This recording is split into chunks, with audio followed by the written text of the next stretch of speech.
All right, today we're jumping into a story from the Gospels that is, let's be honest, pretty challenging. It's the encounter between Jesus and the Canaanite woman. And if you've ever read it, you know it's intense, it's raw, and it can really make you scratch your head. But it's also incredibly powerful. And this is the question that just hangs over the whole story, right? On the surface, Jesus sounds harsh, maybe even dismissive, but there is so much more going on here. We're going to unpack the culture, the theology, and the incredible human drama that's at play. So, let's dive in. Okay, so first things first, to really get what's happening, we have to talk about where this all takes place. The location is absolutely key. So, verse 21 kicks things off. Right after a pretty heated argument with the religious leaders, Jesus does something unexpected. He leaves Jewish territory and heads for the coastal region of Tyre and Sidon. Now, this wasn't just a random trip. This was a very deliberate move. And you gotta understand, Tyre and Sidon weren't just some neutral towns on a map. These were ancient Phoenician cities. We're talking modern-day Lebanon. For any Jewish person at the time, this place was the definition of foreign pagan territory. It was famous for its wealth and pride, yeah, but also for its idol worship. In fact, Old Testament prophets like Isaiah and Ezekiel had called out these very cities. So for a Jewish teacher like Jesus to go there, he was willingly walking into what was considered hostile territory. And it's right here, in this foreign land, that he's confronted by the woman at the heart of our story, a local mother in the middle of a terrible crisis. In verse 22, a woman of Canaan shows up. Now, that term Canaanite is an old one, and it's used here to really drive home that she is not Jewish. She's a Gentile, an outsider.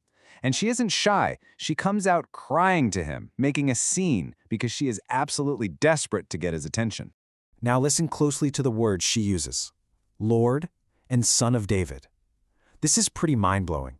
For a Gentile woman, a non-Jew, to use the very specific Jewish messianic title Son of David is just astonishing. It shows she has some incredible insight into who Jesus is, a faith that goes way beyond her own cultural background. And what's her plea about? Her daughter is grievously vexed with a devil. So what does that phrase even mean? Well, in the first century, this was a way of describing a whole range of severe, awful conditions that seemed totally out of human control. Things we might today identify as epilepsy, severe psychosis, or other serious illnesses. The point is, this was a mother in agony, watching her child suffer terribly. All right, now we get to the part of the story that's, well, it's tough. Because what happens next isn't just a simple conversation. It's a profound and escalating test of this woman's faith. I mean, think about this. She faces not one, but 4 straight rejections. First, as we see in verse 23, Jesus gives her complete, deafening silence. Then his own disciples, who are just annoyed by her shouting, tell him to send her away. After that, Jesus himself seems to reject her mission. And finally, he hits her with a metaphor that sounds like a flat-out, devastating insult. It's just one gut punch after another. So in verse 24, he finally speaks, and he says his mission is for the lost sheep of the house of Israel. Now, this was true of his early ministry, but in this moment, it's the first major hurdle he throws in her path. He's essentially saying, you're not who I'm here for. But does she give up? No way. Look at her response in verse 25. She is totally unfazed. She doesn't walk away discouraged. Instead, she gets closer, falls at his feet, and worships him. And her prayer gets simpler, more raw. Lord, help me. Her faith isn't brittle. It's persistent. And that brings us to verse 26, the climax of the test. Jesus says this line that has troubled people for centuries, comparing the blessings for Israel to children's bread and suggesting that giving it to her would be like throwing it to dogs. It sounds unbelievably harsh, but stick with me, because this line is the key to the whole thing. To get this, we have to unpack what these words meant back then. In his metaphor, the children are the people of Israel. The bread is all the blessings of God's kingdom, the healing, the teaching. And the dogs? Well, yeah, there's no sugarcoating it. This was a common and pretty nasty derogatory term that some Jews used for Gentiles.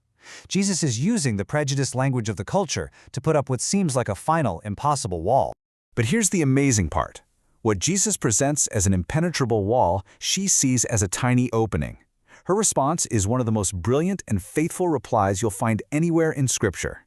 Her reply in verse 27 is just pure genius. She doesn't argue. She doesn't get offended. She starts with, "Truth, Lord," basically saying, "Okay, I accept your terms.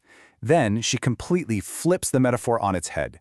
She's saying, look, I'm not asking for a seat at the table. I'm not asking for the whole loaf of bread. I'll just take the crumbs that fall on the floor.